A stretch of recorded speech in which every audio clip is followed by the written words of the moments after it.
Chromatography एक separation technique है जहाँ पे कंपोनेंट, जहाँ पे कोई जो मॉलिक्यूल्स दे रहे हैं कंपाउंड, उसका आइडेंटिफिकेशन करेंगे, उसकी प्यूरिफिकेशन का पता चलता है। ठीक है, ये क्रोमेटोग्राफी। सबसे पहले एक रशियन बॉटनिस्ट थे, उन्होंने ये टर्म दिया। ठीक है, वही फादर ऑफ क्रोमेटोग्राफी भी कहलाते हैं, जिनका नाम टिस्विथ है। बाद में इसके बहुत सारे स्टडी किया गया, सेपरेशन करके देखा गया। सबसे पहले मार्टिन और जेम्स नाम के साइंटिस्ट ने इसका सबसे पहले एनालिटिकल यूज किया। ठीक है, अभी जो हम लोग करते हैं ना वो बहुत सिंपल सा क्रोमेटोग्राफी है, जो हम पेपर डाल के जो करते हैं ना, बहुत सिंपल क्रोमेटोग्राफी। अभी बाद में जब 4th सेमेस्टर पहुंचोगे तो एडवांस क्रोमेटोग्राफी पढ़ोगे, जहाँ पंप यूज करेंगे, डिजिटल वे में हर काम हो जाएगा, ऑटोमेटेड मेथड रहेगा पूरी तरीके से। ठीक है, तो ये क्रोमेटोग्राफी एक सेपरेशन टेक्निक है जहाँ पे आइडेंटिफिकेशन होगा, प्यूरिफिकेशन होगा। ठीक है, सब पता चलेगा। अब ये जो है बहुत टाइप्स के होते हैं, बहुत बड़ा सिलेबस है, कवर करना मुश्किल है, बहुत बड़ा सिलेबस है। 4th सेमेस्टर वाले को मजा आने वाला है, क्योंकि पढ़ लिए। ठीक है, पर आप लोग निराश मत हो, आप लोग 4th सेमेस्टर आओ तो आप लोग पढ़ो। ठीक है, जैसे इन लोगों को पूछूंगा साइज एंड फ्यूजन, तो लोग सब पढ़ चुके हैं, आयन एक्सचेंज सब पढ़ चुके हैं, तो इनको मजा आने वाला है। ठीक है, तो इनका रिवीजन हो जाएगा। अब देखो इसको ना, बेसिकली ये जो क्रोमेटोग्राफी है, यहाँ पे ना दो फेसेस होते हैं, एक होता है मोबाइल फेस, एक होता है स्टेशनरी फेस। इसके बीच में इंटरेक्शन होता है। ठीक है, मोबाइल फेस मतलब पता होना चाहिए, मोबाइल मतलब क्या होता है, मूवमेंट होता है। तो कहीं ना कहीं जो मोबाइल फेस यूज करेंगे वो मूवमेंट करेगा, किसके ऊपर, स्टेशनरी फेस के ऊपर। स्टेशनरी फेस स्थिर रहता है, यानी स्टेबल रहता है, वहीं पे रहता है। मोबाइल फेस रन करेगा। तो ये दो फेस है, दो फेसेस के बीच में इंटरेक्शन होता है। जैसे छोटा सा एग्जांपल लेकर आता हूं, जब हम लोग क्रोमेटोग्राफी टैग लेते थे, यहाँ पे मोबाइल फेस डालते थे, यहाँ पे पेपर लेते थे, फिल्टर पेपर 1 सेंटीमीटर मार्क करते थे। यहाँ पे स्टेशनरी फेस क्या है बताओ, मोबाइल फेस, यहाँ पे मोबाइल फेस क्या होगा, लिक्विड। स्टेशनरी फेस क्या है यहाँ, पेपर। हाँ, 1 सेंटीमीटर यहाँ, इसका स्टेशनरी फेस क्या होगा, मोबाइल फेस तो चलो लिक्विड है, स्टेशनरी फेस क्या होगा, लिक्विड होगा, सॉलिड होगा, क्या लग रहा है, क्या होगा। यही सवाल पूछे थे सीना सर जब आए थे बायोलॉजी में, कि यहाँ पे इसमें स्टेशनरी फेस लिक्विड क्यों है। तो जो ये पेपर है ना, क्रोमेटोग्राफी पेपर जो होता है वो बना होता है सेलुलोज का। ठीक है, ऐसा उसके बीच में वाटर मॉलिक्यूल्स होते हैं, इसलिए बोलते हैं इसका स्टेशनरी फेस लिक्विड होता है। ठीक है, इसलिए लिक्विड का इंटरेक्शन है। तो यहाँ जो स्टेशनरी फेस है वो लिक्विड है, क्यों, क्योंकि filter paper are made up of cellulose, उसके अंदर वाटर होते हैं, वो मॉइस्चर जो होता है वो रिएक्ट करेगा, इंटरेक्ट करेगा इस लिक्विड के साथ। ठीक है, समझ आ गया। तो यहाँ पे क्या है, स्टेशनरी फेस जो है फिल्टर पेपर नहीं है भाई। ठीक है, सेलुलोज में जो वाटर मॉलिक्यूल ट्रैप्ड है वो है वहाँ स्टेशनरी फेस। सर पूछे थे मेरे को अच्छे से याद, ये याद कर लेना, नहीं तो अच्छा नहीं लगेगा, पता नहीं होगा। ठीक है, तो मैं ये बस इतना बताना चाह रहा था कि मोबाइल फेस, स्टेशनरी फेस क्या है। ठीक है, समझ आ गया ना। अब अलग अलग तरीके के हो सकते हैं स्टेशनरी, जरूरी नहीं कि सॉलिड ही है, लिक्विड भी हो सकता है। ठीक है, वो चीज को पढ़ेंगे। अब देखो डिस्टिंग्विश करते हैं इसको अलग अलग पार्ट। सबसे पहले फिजिकल इंटरेक्शन के बेस पे पढ़ेंगे, जहाँ पे एब्जॉर्प्शन होगा, partition, ion chromatography, size exclusion होगा। एकदम इजी है। देखो अगर यहाँ पे एब्जॉर्प्शन आ जाएगा ना, तो कहीं ना कहीं जो स्टेशनरी फेस यूज कर रहे हैं वो लिक्विड फॉर्म में होगा। देखो सबसे पहले एब्जॉर्प्शन का पढ़ना है। ठीक है, यानी वहां पे लिक्विड फेस क्या होगा, स्टेशनरी फेस क्या होगा, लिक्विड फॉर्म में। जो हम पेपर क्रोमेटोग्राफी करते हैं वो इसी का एग्जांपल है। आप समझ आया, जब पूछते हैं ना कि एब्जॉर्प्शन क्रोमेटोग्राफी का एग्जांपल बताओ, तब बताना है पेपर क्रोमेटोग्राफी एग्जांपल। क्यों, क्योंकि वहां स्टेशनरी फेस लिक्विड यूज करते हैं। समझ आया। तो देखो जब पेपर क्रोमेटोग्राफी यही सेटअप यहाँ पे करते हैं, तो यहाँ पे स्टेशनरी फेस क्या है, लिक्विड, मोबाइल फेस भी क्या है, लिक्विड। तो ये टाइप फेस। अब आता है एक पार्टीशन, जहाँ पे स्टेशनरी फेस जो होता है सॉलिड होता है।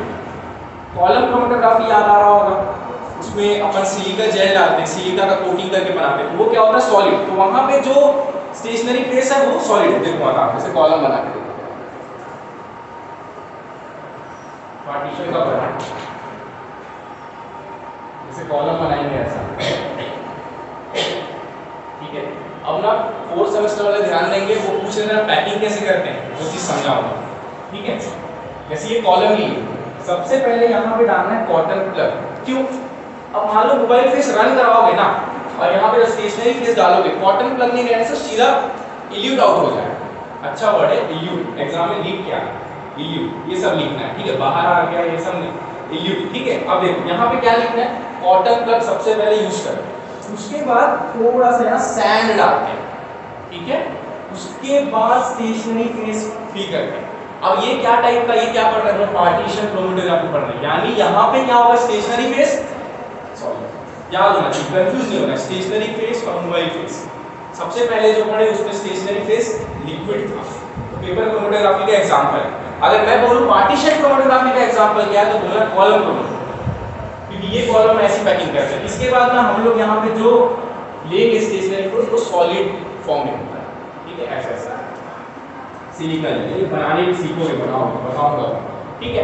उसके बाद फिर इसमें हम लोग मोबाइल फेस रख रहे हैं, तो यहाँ पे हमको ये पता था स्टेशनरी फेस क्या है, यहाँ पे सॉलिड फॉर्म, ठीक है, समझ गए। आप देखो डिस्टिंग्विश कर पा रहे हैं, इसमें क्या होगा, स्टेशनरी फेस लिक्विड होगा, इसमें स्टेशनरी फेस क्या होगा, सॉलिड होगा, ये पूरा डिस्टिंग्विश हो रहा है। अब आयन कितने तरीके के होते हैं, दो, कैटायन एनायन, दो चीज पढ़ेंगे, cation exchanger, anion exchanger, fourth semester वाले को मजा आ रहा है, इन्होंने पढ़ चुके, ठीक है। अब देखो आयन में क्या होता है, दो तरीके के होते हैं, एक होता है कैटायन एक्सचेंजर, एक होता है एनायन एक्सचेंजर। अब देखो कैसे होता है, रीजिंग बता दो। सबसे पहले वहां पे स्टेशनरी फेस की तरह ना सॉलिड प्रेजेंट रहता है, रीजिंग बोलते हैं। देखो कैसे, मान लेते हैं ये रीजिंग, ये रीजिंग, बहुत एग्जांपल होते हैं रीजिंग के, ठीक है, बहुत तरीके का रीजिंग होता है। और एक और तरीका होता है कि कब क्या यूज करना है वो भी पता होना चाहिए, ठीक है। अगर जैसे सिलिका है ना, वो थोड़ा पोलर नेचर का होता है, तो non polar solvent, non polar mobile face run करवाते हैं, ऐसा पता होगा, धीरे धीरे बताऊंगा उसको। अब देखो ये रीजिन है, ठीक है, रीजिन कोई दिक्कत नहीं।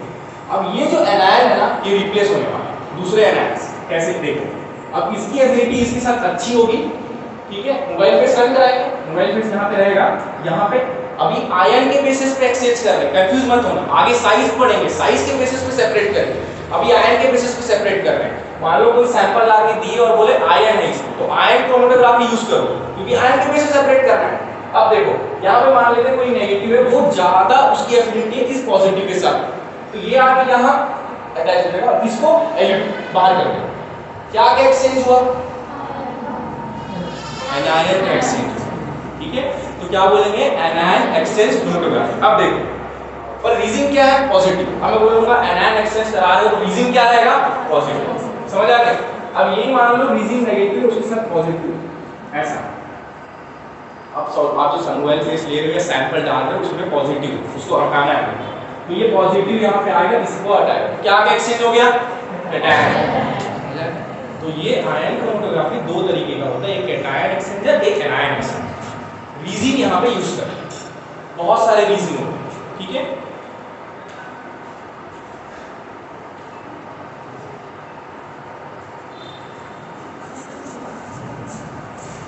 जैसे अमीनो एसिड्स होता है ना, प्रोटीन्स होता है, कार्बोहाइड्रेट होता है, ये सारी चीजें का आइडेंटिफाई और सेपरेशन कर सकते हैं इसके इनके, समझ आ गया। तो देखो एब्जॉर्प्शन में क्या है, जो हमारा स्टेशनरी फेस है लिक्विड में रहेगा, ठीक है, यानी पेपर क्रोमेटोग्राफी उसके एक एग्जांपल है। वैसे ही पार्टीशन का देखिए कॉलम क्रोमेटोग्राफी, जहाँ पे एक स्टेशनरी फेस सॉलिड फॉर्म में होगा, कॉलम माइंड में रहना चाहिए, कैसे पैकिंग करना है वो भी पता होना चाहिए, कॉटन डालना है, सैंड डालना है, फिर स्टेशनरी, फिर मोबाइल फेस रखना है, क्यों, क्योंकि स्टेशनरी फेस स्थिर रहता है, मोबाइल फेस को रन कराना चाहिए, ठीक है। वैसे हम लोग क्या आयन पढ़े, आयन एक्सचेंज, जहाँ पे आयन क्रोमेटोग्राफी दो तरीके का, एक कैटायन एनायन। अभी पूरा कॉलम का सेटअप ना आगे फोर्थ सेमेस्टर में पूरा डिटेल में पढ़ोगे, अभी एक बना के दिखाऊंगा मैं ताकि याद हो जाए, ठीक है, पूरा डिटेल में पढ़ोगे। यहाँ पे मोबाइल फेस रहेगा, पंप रहेगा, पंप खींचेगा मोबाइल फेस को, रन कराएगा कॉलम में, फिर आगे डिटेक्टर में जाएगा, ये सारी चीजें फोर्थ सेमेस्टर वाले पढ़ चुके हैं, आप लोग फिर पढ़ोगे, मैं उसको बताऊंगा फिर एक बार, ठीक है। अभी बस बेसिक बनाओ कि आयन जो है वो दो तरीके का, आयन एक्सचेंजर और कैटायन एक्सचेंजर, कोई इतना रटने का भी जरूरत नहीं है, पता होना चाहिए, पॉजिटिव या नेगेटिव, तो नेगेटिव एनायन मैटर तो एनायन एक्सचेंजर, ठीक है। अगर मैं बोलूंगा कैटायन का एक्सचेंजर तो रीजन क्या रहेगा, ठीक है, ऐसा। अब देखो साइज एक्सक्लूजन, नाम से समझ आ रहा है कि साइज के बेसिस पे सेपरेट होगा, ठीक है, या बोलूं तो मॉलिक्यूलर वेट, ठीक है, अगर पॉलीमर में चले गए तो मॉलिक्यूलर वेट के बेसिस पे सेपरेट होगा, कैसे उसको भी समझ सकते हैं। अब यहाँ पे क्या रहता है पता है, यहाँ पे बीड्स प्रेजेंट रहते हैं, अब बीड्स में ना छोटे छोटे पोर रहते हैं, देखो कैसे, जैसे मैं एक ऐसा कॉलम ले लेता हूँ, ठीक है, अब यहाँ बीड्स ऐसा बीड्स रहते हैं, अगर ये बीड्स को आप लोगों को पास से जूम करके दिखाऊं मैं ऐसा, इसके जो सरफेस पे है छोटे छोटे छेद होते हैं, यहीं पे जाके हमारा जो जिसको सेपरेट करना है वो स्टिक होने वाला है। कैसे देखो, मान लो इसको पास से देखा तो किसी का ऐसा है, कोई बड़ा थोड़ा छेदा है, कोई छोटा है, ऐसा, ठीक है। अब मान लेते हैं अपना जो सैंपल लिया था मैं उसमें ऐसे मॉलिक्यूल्स है, कोई बड़ा कोई छोटा कोई मीडियम साइज का ऐसा, तो ये जब इसके ऊपर रन होंगे तो ये छोटे वाले ट्रैप्ड हो जाएंगे इनटू द पोर, ठीक है। ये छोटे वाले क्या हो जाएंगे, ट्रैप्ड हो जाएंगे, बड़े वाले क्या हो जाएंगे, एल्यूट आउट हो जाएंगे ना। अब मेरे को बताओ क्रोमेटोग्राफ मतलब समझते हो, जब क्रोमेटोग्राफ हम कर लेते हैं उसके बाद जो ग्राफ मिलते हैं उसको क्रोमेटोग्राम बोलते हैं। अब देखो मैं अगर पूछूं कि यहाँ पे पहला पिक किसका मिलेगा, बड़े मॉलिक्यूल्स का या छोटे मॉलिक्यूल्स का, तो क्या बोलो, बड़े मॉलिक्यूल्स का, क्योंकि बड़े मॉलिक्यूल्स तो ट्रैप हो नहीं पाए, वो लोग सीधा बाहर आ गए। छोटे मॉलिक्यूल्स कहाँ पे ट्रैप हो गए, उसके पोर, उसके सरफेस। तो क्या हो गया, देखो बड़े मॉलिक्यूल अलग हो गए, इंटरमीडिएट जो बीच वाले रहे होंगे 20 साइज के वो अलग हो गए, छोटे मतलब साइज के बेसिस पे हम सेपरेट कर लिए ना, इसी को बोलते हैं साइज सेपरेट। अब समझ आ गया, देखो पूरा on the basis of physical interaction पढ़ लिया, समझ आ गया, कंफ्यूजन नहीं है ना। तो मॉलिक्यूलर वेट जिसका ज्यादा होगा, अगर ग्राफ देखोगे ना क्रोमेटोग्राफ में कोई पूछेगा कि पहला पिक किसका आएगा सर, कुछ नहीं तो बताओगे जिसका मॉलिक्यूलर वेट सर ज्यादा होगा, क्योंकि वो ट्रैप्ड नहीं हुआ होगा बीट्स, ठीक है ऐसा। और जो जैसे अभी इसका ग्राफ बनता है ऐसा ही बनता है ग्राफ ऐसा, तो ये सबसे बड़े साइज वाला, ये मीडियम, ये सबसे छोटे। क्यों छोटे, क्योंकि ये पूरा ट्रैप होकर फंस चुके थे ना बीट्स, समझ आ गया। अब देखो ये बेड शेप पे हम लोग डिस्ट्रीब्यूट करते हैं 2D और 3D। 3D को पहले बताता कॉलम, अभी जो पढ़ेगा वही, बस उसको थोड़ा और डिटेल में बताता हूँ, समझ आ रहा है ना। फिर से इसको रिवीजन करेंगे, ठीक है।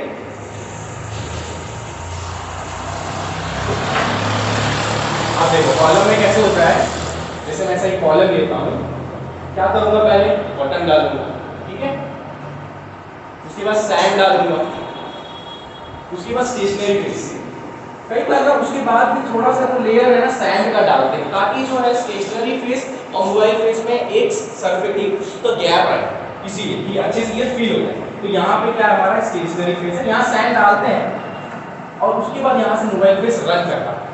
अब यहाँ पे ना हम लोग जिसका सेपरेट करना है ना, वहाँ पे ये पड़ा होगा, जैसे मान लो A-B-C मिक्सचर्स है अलग अलग, ठीक है, उसको सेपरेट करना है हम लोग को, ऊपर से मोबाइल फेस रन करना है। अब क्या होगा, ये आएगा और इंटरेक्शन चालू होगा, इंटरेक्शन होगा मोबाइल फेस और उसके बीच में। अब मान लो जिसका इंटरेक्शन अच्छा है वो इंटरेक्ट करके वहां पड़े रहेगा, जिसका इंटरेक्शन अच्छा नहीं है वो बाहर है। पहले हम लोग साइज के बेसिस पे करे थे, अब इंटरेक्शन के बेसिस। अब देखो मान लो जिसका जैसे ए का इंटरेक्शन अच्छा नहीं था, अच्छा था, बी का ऐसा, सी का ऐसा, तो सी पहले एल्यूट आउट, ठीक है, मतलब एल्यूट आउट कौन होगा, जिसका इंटरेक्शन अच्छा पहले। तो मैं पीक में पहले बोलूंगा कौन पहले आया होगा, जिसका इंटरेक्शन अच्छा नहीं रहा। ये चीज याद रखना कि आगे काम आएगा जब जीसी पढ़ोगे। गैस क्रोमेटोग्राफ में जब मोबाइल पे रन कराओगे तो दो कंडीशन होते हैं, एक बॉइलिंग पॉइंट का कंडीशन होता है, ठीक है, एक जो होता है इसका भी होता है इंटरेक्शन का, कि उसकी इंटरेक्शन अच्छी रहेगी ना तो लोग इंटरेक्शन करके बैठे रहे हो, जिसका इंटरेक्शन अच्छा नहीं रहा उसका पहले भी तो पीक दिखेगा।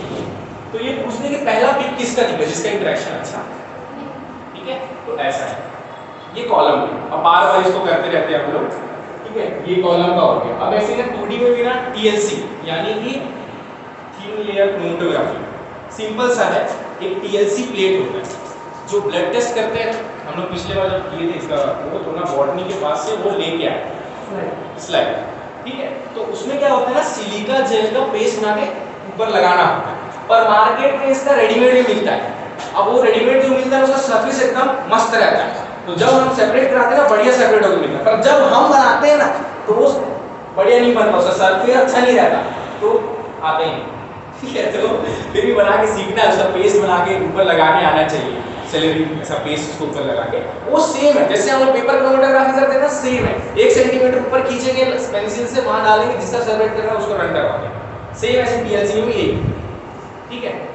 सर पूछे थे एक बार इसका फुल फॉर्म TLC का, कि TLC क्या करते हैं, उससे उसका फुल फॉर्म बताओ, ऐसा क्वेश्चन पूछे। क्रोमेटोग्राफी क्या है, मोबाइल फेस कैसे यूज की, स्टेशनरी फेस क्या है, पेपर क्रोमेटोग्राफी में स्टेशनरी फेस क्या है, TLC का फुल फॉर्म क्या है, यही सब सारे क्वेश्चन पूछते थे। और उनको प्रोसीजर से मतलब नहीं था। जब मैं सीना सर हमको बाइबल ले रहे थे ना, उनको प्रोसीजर नहीं जानना था कि तुम 1 सेंटीमीटर खींचे रन करवा, उनको ये सबसे मतलब नहीं था। उनको ये जानना था कि तुम स्टेशनरी फेस कौन सा लिए, तुम मोबाइल फेस कैसे बनाए, उसके बाद क्या होता है प्रिकॉशन बता। अभी ना ये आप लोग रन करवा देते, कई बार ना दिखता ही नहीं है, विजुअलाइजिंग नहीं होता, फिर हमको विजुअलाइजर यूज करना होता है। ठीक है, अब तरीका होता है, पहले क्या होता था, पता नहीं था कि जैसे एमिनो एसिड्स के लिए ना एक अलग केमिकल स्प्रे करने से हमको विजुअलाइज हो जाता है। तो एक तरीका होता है, पहले यूवी रेस में चले जाओ, यूवी रेस में करवा दो, उसके बाद फिर एसिड का सॉल्यूशन बना के उसमें डिप करवा दो, आयोडीन का वेपर पास करवा दो, या तो ऐसे करके तरीके होते हैं बहुत सारे। तो बाद में पता चला कि जैसे एमिनो एसिड्स के लिए एक अलग स्प्रे है, मान लो कि अब सर बता दिए कि एमिनो एसिड्स है सेपरेट कर, तो दिक्कत नहीं है, हम लोग ये वाला यूज करके डाल दिए कर लिए, पर विजुअलाइज नहीं होगा। तो उस स्प्रे को मारने से विजुअलाइज होगा। सर ये भी पूछ रहे थे कौन सा विजुअलाइजर के लिए कौन सा यूज करे हो, क्या रिएजेंट्स, ऐसा पूछ रहे थे, तो वो भी पढ़ना है। ठीक है, मैं लिख के लाया हूँ, भूल गया कौन सा है, तो एमिनो एसिड्स का कुछ है पर्टिकुलर, याद नहीं आ रहा है। ठीक है, हाँ, तो वो याद करके जाना, विजुअलाइजर भी पता होना चाहिए। ठीक है, विजुअलाइज नहीं होता कभी कभी, तो कैसे उसको विजुअलाइज करवाओगे, क्या स्प्रे मारोगे, पता होना चाहिए। ठीक है, अब देखो वैसे ये 2D में ना एक पेपर क्रोमेटोग्राफी में आता है, एकदम सिंपल है। हम क्रोमेटोग्राफी टैग लेते हैं, नीचे मोबाइल फेस, ठीक है, हम लोग डालते हैं वहाँ पे 1 सेंटीमीटर खींच के फिल्टर पेपर में, जिसका सेपरेशन करना पॉइंट में करे हो कि नहीं पेपर क्रोमेटोग्राफी नहीं किए? प्लांट्स वर्क्स बायो वाले पूरे हो गए, मैं बता देता हूँ कैसे करते हैं।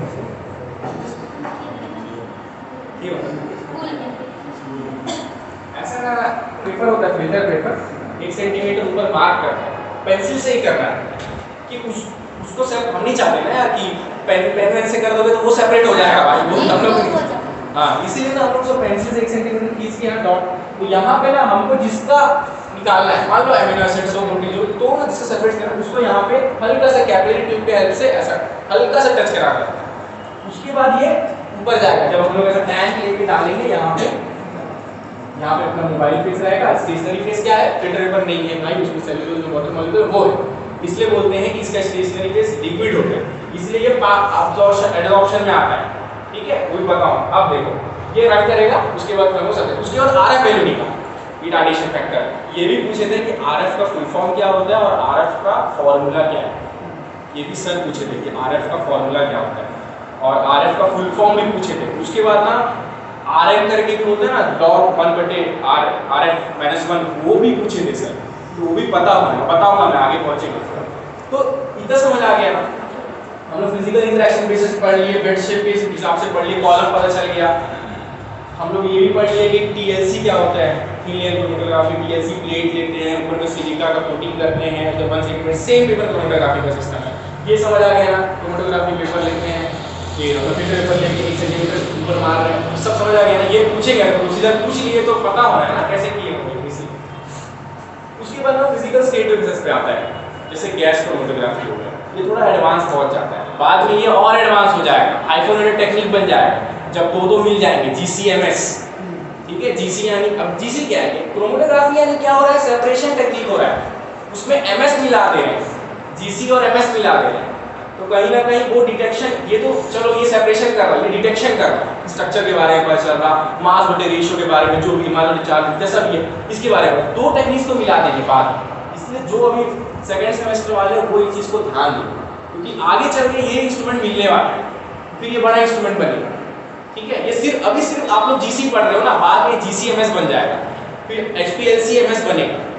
ठीक है, अब देखो गैस, अब ये फिजिकल स्टेट के बेसिस पे, गैस के बेसिस पे गैस क्रोमेटोग्राफी मैं बना के दिखा देता हूँ इंस्ट्रूमेंट एक बार।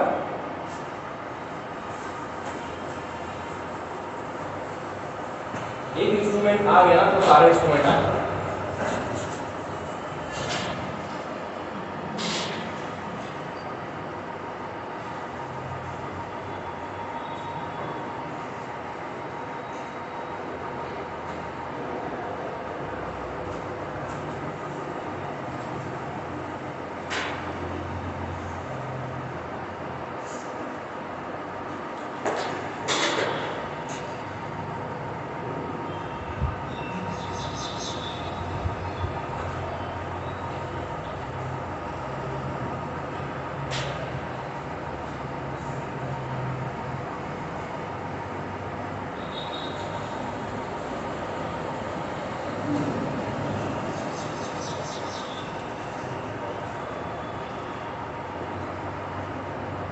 थर्ड सेमेस्टर में आप लोग डिटेल में पढ़ोगे लगता है, थर्ड सेमेस्टर का नोट्स है, थर्ड सेमेस्टर में पढ़ा हूँ इसलिए बनाया।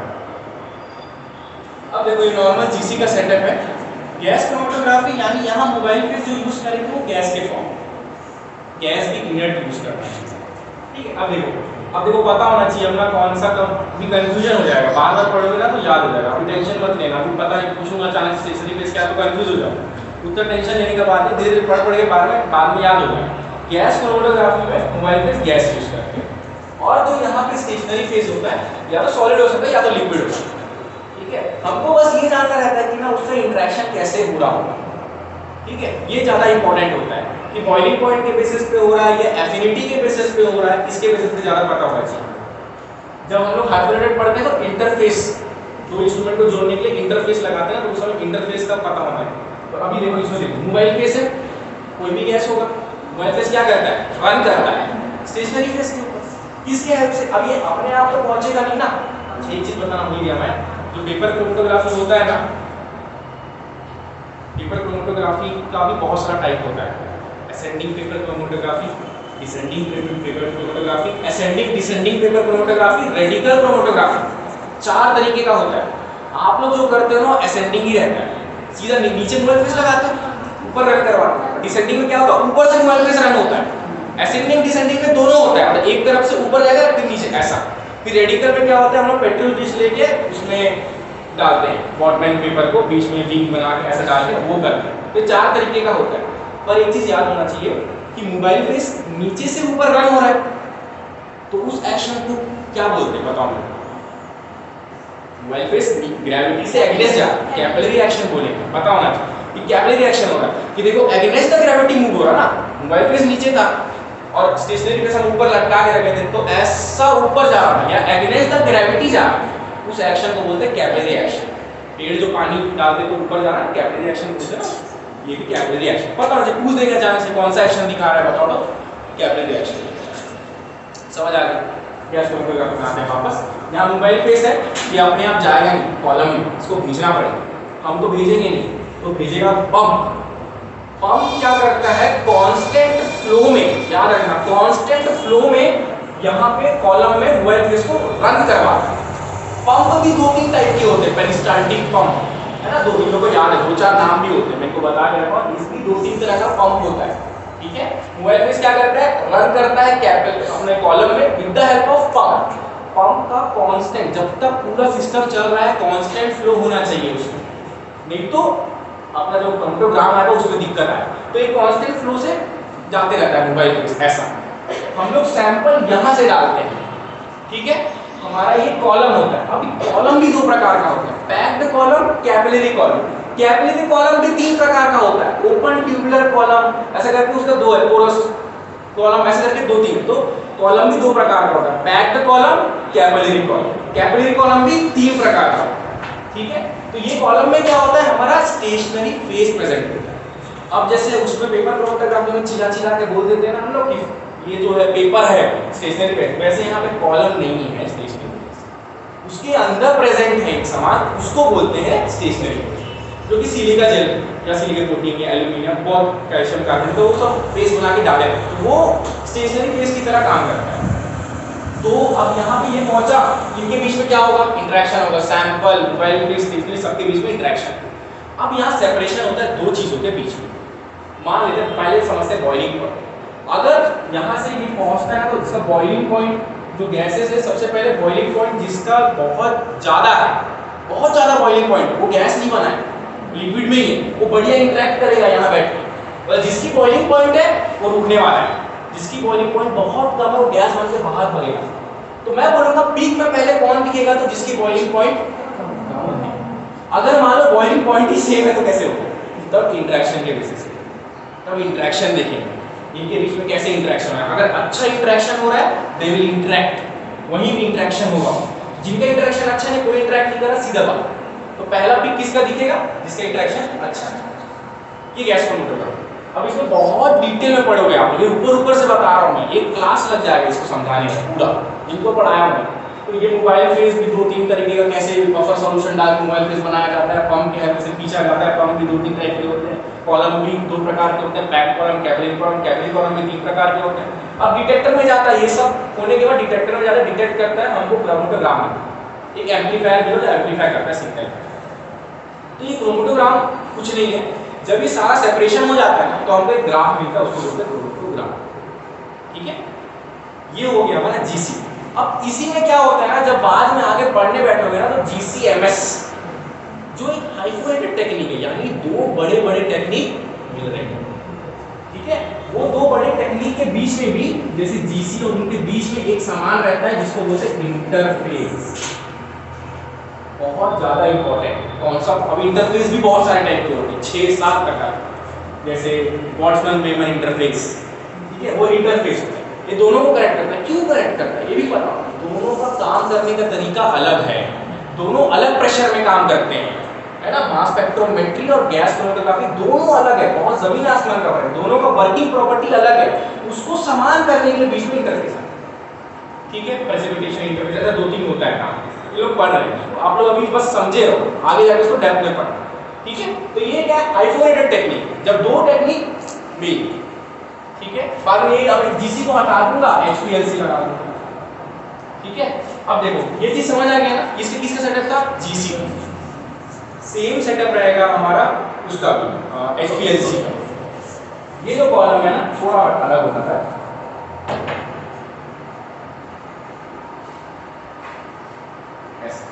सैंपल यहाँ पे आता है, बस ये एचपीएलसी का है, हाई परफॉर्मेंस लिक्विड क्रोमेटोग्राफी। ठीक है, ये लिक्विड में आता है। तो ऐसी फिजिकल प्रॉपर्टी, फिजिकल स्टेट के हिसाब से गैस क्रोमेटोग्राफी में गया, लिक्विड में एक एचपीएलसी, हाई परफॉर्मेंस लिक्विड।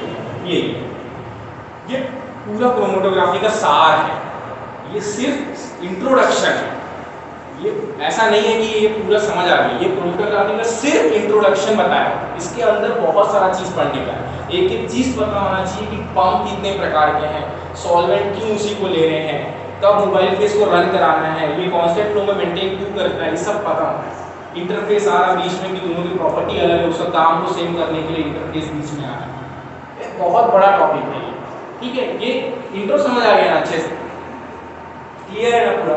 तो साइज के बेसिस पे सेपरेट, अगर मैं बोलूंगा जैसे अब क्या होता है, सैंपल ला के देने में बोलते हैं कि मुझे ये साइज के बेसिस पे डिस्टिंग्विश करके दो, तो आपको पता होना चाहिए कि साइज एसोसिएटेड क्रोमेटोग्राफी यूज करूंगा मैं बोल दिया कि मेरे को ऐसा चीज इस्तेमाल करो जहां पे स्टेशनरी फेज लिक्विड होना चाहिए, तो आप तुरंत पेपर क्रोमेटोग्राफी को यूज करो। ठीक है, समझ आ गया। जहां पे मैं बोलूंगा ऐसा चीज यूज करो जहां पे जो गैस होगा वो इनर्ट हो, तो यहाँ ये यूज करोगे, जहाँ पे जो सॉलिड में रहे जिसका स्टेशनरी फेज, तो गैस क्रोमेटोग्राफी यूज करो। ठीक है, इसका एप्लीकेशन बहुत ज़्यादा इंपॉर्टेंट होता है, कहाँ क्या यूज करना है। जैसे ये अपना एब्जॉर्प्शन हो गया, पार्टीशन में ना मेनली अमीनो एसिड का, प्रोटीन का, कार्बोहाइड्रेट का, इन सब का सेपरेशन और आइडेंटिफिकेशन के लिए काम आता है। ठीक है, ये समझ आया।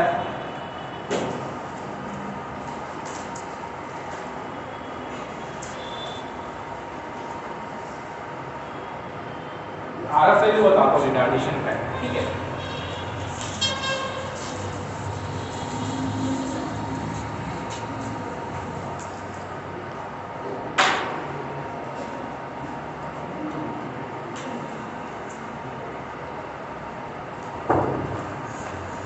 सर ये भी पूछे थे कि ना आरएफ वैल्यू का मैक्सिमम मान कहाँ तक जाता है, 1 तक जाता है। ठीक है, 1 उसका मैक्सिमम मान होता है। और मुझे सबसे अच्छा आरएफ का मान कम मिलता है, 0.3 से 0.6 के बीच जो मान मिलता है बढ़िया आरएफ का मान है। कई बार ऐसा होता है कि हम यहाँ पे 1 सेंटीमीटर का लाइन खींच के यहाँ पे जब सेपरेशन करवाते हैं ना तो वो सही से नहीं आता, कई बार पार हो जाता है, मतलब तुम कहीं ना कहीं ज़्यादा सैंपल पुट ऑन करती हो कैपिलरी ट्यूब के हेल्प से। ठीक है, कई बार कम आता है, कई बार ऐसा टेढ़ा ही करता है, तो कहीं ना कहीं हमारा आरएफ वैल्यू में गड़बड़ा जाता है। तो आरएफ वैल्यू परफेक्ट आना है, उसका भी एक रेंज दिया गया है, 0 से 1 के बीच में आता है। 1 उसका मैक्सिमम रेंज, सर पूछे थे मेरे से ही पूछे थे आरएफ का मैक्सिमम कहाँ हो जाता है, बट नहीं पता। तो उस समय तो मेरे को बात इतना पता था कि ऐसा निकालते हैं, तो मेरे को उसका मैक्सिमम मान नहीं पता था, कंफ्यूज भी था कि होगा कि नहीं। तो वो पूछे थे मेरे से ही पूछे थे कि आरएफ का मान कहाँ तक जा सकता है, कितना मैक्सिमम उसका मान।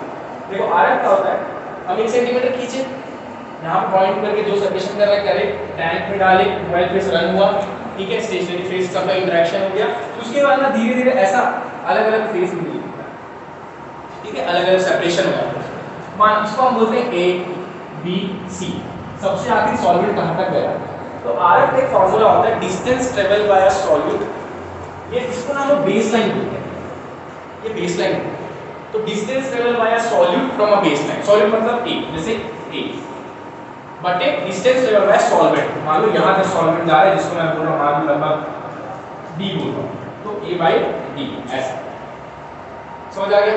Distance travel by a solute, ये ए बी सी क्या है, सॉल्यूट है from the baseline, but A distance travel by a solvent, सबसे ऊपर गया वो सॉल्वेंट, ठीक है, वो फ्रॉम अ बेसलाइन, ये होता है इसका आरएफ। अब ये मान निकाल, जैसे मान लो इसको भी देखोगे स्केल से कितना है, फिर इसको देखोगे स्केल से कितना है, इसको देखोगे स्केल से कितना है, फिर इसको नापोगे पूरा सॉल्वेंट कहां तक रन किया, ठीक है, ये आरएफ मान वो निकालोगे तो आए, ठीक है। और इसका अच्छा मान 0 से 1 के बीच में आता है, 1 इसका मैक्सिमम मान होता है, 0.3 से 0.6 इसका अगर आया आपका मान तो अच्छा आपका सेपरेशन बढ़िया होगा, आइडेंटिफिकेशन भी अच्छा मान, समझ आ गया। ये आरएफ का एक फार्मूला है। वैसे एक और फार्मूला होता है आरएम वैल्यू, आरएम वैल्यू वो होता है log 1/RF माइनस 1, ये ठीक है। तो आरएफ का मान आया होगा उसको राइट वो करोगे तो लॉग उसका फार्मूला, तो फार्मूला बस पता वो भी चलता है log 1/RF माइनस 1, ये अपना आरएम का मान है, आरएम का वैल्यू, आरएफ आरएफ सबको पता है, रिटार्डेशन फैक्टर सबको पता है, पर आरएम का भी पता होना चाहिए, ठीक है। ये पूरा डिस्टिंग्विश हो गया, समझ आ गया ना। पेपर क्रोमेटोग्राफी अच्छे से पढ़ के जाना क्योंकि वही किए हो, ये हो गया।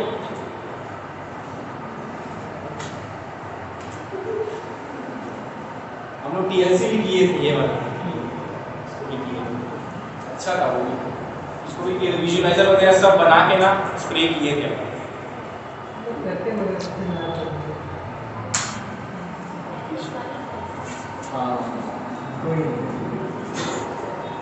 जैसे नीम हाइड्रेन होता है एमिनो एसिड्स के एक रिएजेंट, इसको डालने से ना विजुअलाइज होता है, ठीक है। अलग अलग है, जैसे यूवी अगर है ना, जैसे पॉलीफिनल आप जो सैंपल है पॉलीफिनल, तो उसको यूवी में ले जाओगे तो वो दिख जाता है, ऐसा बहुत सारा है। जैसे अल्कोहल एल्डिहाइड है तो वैल्यूम का ऐसा सॉल्यूशन होता है, उसको डालोगे स्प्रे करोगे तो विजुअलाइज होता है।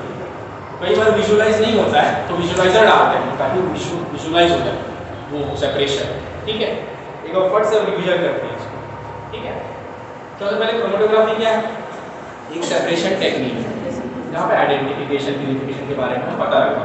एक एनालिटिकल केमिस्ट्री, एनालिटिकल केमिस्ट्री की एसएन खोपकर की 5th एडिशन वाली बुक है, तो चैप्टर नंबर 11 133 पेज नंबर में क्रोमेटोग्राफी का इंट्रोडक्शन दिया हुआ है, उसको पढ़ लेना अगर मन है, थोड़ा बहुत समझ आएगा पर आ जाएगा, ठीक है। उसे इंट्रो पढ़ लेना, बाद में आयन एक्शन क्रोमेटोग्राफी दिया हुआ है अगले चैप्टर में 12वें चैप्टर, तो वहाँ से पढ़ लेना, इंट्रोडक्शन पढ़ना है, ठीक है, और अच्छे से समझ आ जाएगा। तो क्रोमेटोग्राफी, क्रोमो मतलब होता है कलर, पर मैं एक चीज सोचता हूँ कि क्रोमो मतलब कलर बोले, पर बाद में ऐसा हो गया कि यहाँ तो कलर का नामो निशान नहीं है, क्योंकि जब टेक्निक बढ़ने लगा तो सब कुछ अपने आप होने लग गया, तो क्रोमेटोग्राफ सब आ गए, तो बाद में ये कलर सिर्फ पेपर क्रोमेटोग्राफी और ये बॉटमैन वगैरह के लिए रह गए, रेडियो, समझ रहे हो। तो ये क्रोमेटोग्राफ, क्रोमो मतलब होता है कलर, ग्राफी मतलब राइटिंग, सेपरेशन टेक्निक है जहाँ पे आइडेंटिफिकेशन प्यूरिफिकेशन कर पाना, जहाँ पे दो फेसेस हैं, mobile phase, stationary. Mobile phase पूछे के सर मोबाइल फेस स्टेशनरी से क्या मतलब क्या होता है। मोबाइल फेस यानी मूवमेंट करेगा, थोड़ा स्टेशनरी फेस स्थिर रहेगा, वहाँ पे स्टेबल रहेगा, मूवमेंट नहीं करेगा, ठीक है। वैसे आप दिमाग में रखने से पेपर क्रोमेटोग्राफी आ गया तो क्या होता है स्टेशनरी फेस, क्या होता है मोबाइल फेस, वो सबसे इंपॉर्टेंट है। गैस क्रोमेटोग्राफी पढ़े तो पता होना चाहिए गैस वहाँ पे मोबाइल फेस है, सिलिका जो वहाँ पे कॉलम है, कॉलम के अंदर जो प्रेजेंट है वो स्टेशनरी फेस, ऐसा पता होना चाहिए, ठीक है। तो फिर इसके पढ़े हम लोग एडॉप्शन का पढ़े, जहाँ पे स्टेशनरी पे लिक्विड होना चाहिए, एग्जांपल देंगे पेपर क्रोमेटोग्राफी, ठीक है, मैं बताया ना तो पेपर क्रोमेटोग्राफी में आता है। पेपर क्रोमेटोग्राफी भी 4 टाइप का होता है, असेंडिंग डिसेंडिंग रेडिकल, ऐसा कुछ एक होता है, ये 4 होते हैं, ठीक है। ज्यादातर हम लोग जो करते हैं ना वो असेंडिंग, यही आता है, मैं ऐसे ही आता हूँ, हम लोग जो किए वो असेंडिंग, डिसेंडिंग शायद पता नहीं, हमारे में क्रोमेटोग्राफी चैम्बर है हमारे लैब, ठीक है। और डिसेंडिंग में क्या होता है ना, कुछ नहीं है, ऊपर से मोबाइल फेस को थ्रो करते हैं छिड़कते जैसा सा, तो ऐसा होता है, तो ऊपर से जाता है, तो ये जो नीचे से ऊपर जा रहा है उस सेक्शन को कैपिलरी एक्शन कहते हैं। अब यहाँ पे पार्टीशन के बेसिस होगा, यानी यहाँ पे जो स्टेशनरी फेस होगा वो होगा सॉलिड, तो याद रखना कॉलम क्रोमेटोग्राफी कैसे पैकिंग करते हैं वो भी आता है। कॉटन डालते हैं, सैंड डालते हैं, फिर स्टेशनरी केस डालते हैं, फिर उसके बाद फिर थोड़ा सा सैंड डालते हैं लेयर का, फिर मोबाइल फेस करते हैं, मिक्सचर डालते हैं, फिर मोबाइल फेस करते हैं। आयन क्रोमेटोग्राफी में दो टाइप का होता है, कैटायन एक्सचेंजर, रीजिंग भी समझ आ रही है, रीजिंग बहुत इंपॉर्टेंट है। अब इसका एप्लीकेशन पढ़ोगे आप लोग जब आओगे ना, तो लोग सब एप्लीकेशन पढ़ डालेंगे, बहुत सारा एप्लीकेशन है, बहुत अच्छे अच्छे एप्लीकेशन सब पढ़ोगे। फिर साइज एक्सक्लूजन क्रोमेटोग्राफी, जहाँ पे साइज के बेसिस पे सेपरेट कर रहे हैं on the basis of molecular weight, है ना। अब मैं बोलूंगा बड़ा साइज छोटा साइज अलग अलग प्रेजेंट रहेंगे, तो वो कोर में कौन फंसेगा, छोटे वाले फंस जाएंगे, बड़े वाले बाहर। तो हम लोग लार्ज मॉलिक्यूल्स और स्मॉल मॉलिक्यूल्स के बीच में सेपरेट कर पाए, यही तो सेपरेशन टेक्निक है, समझ आ गया। इसलिए इसको सेपरेशन टेक्निक कहा जाता है, जो सेपरेट कर रहे हैं, ठीक है, on the basis of size. कभी आयन के बेसिस पे कर रहे हैं, कैटायन आयन के बेसिस पे कर रहे हैं, कभी साइज के बेसिस पे कर रहे हैं, ठीक है। फिर बाद में हम लोग टीएलसी देखे, ठीक है, जहाँ पे थीन लेयर क्रोमेटोग्राफी, वो भी सेम लेवल प्रोडक्ट जैसा काम करता है, ठीक है। हम लोग एक टीएलसी प्लेट बोलते हैं, टीएलसी प्लेट के ऊपर हम लोग लगाते हैं सिलिका को, सेम 1 सेंटीमीटर ऊपर लगा के रन करेंगे, सेम वैसे। फिर हम लोग देखें पेपर क्रोमेटोग्राफी, आप लोग को बता चुका हूँ 4 तरीके के होते हैं पेपर क्रोमेटोग्राफी। डिलाटेशन फैक्टर का फॉर्मूला मालूम है, distance level by solute from the base line, ठीक है, distance level by solvent from the base line, ये होता है। आरएम वैल्यू भी पता है, log 1/Rf-1, ठीक है।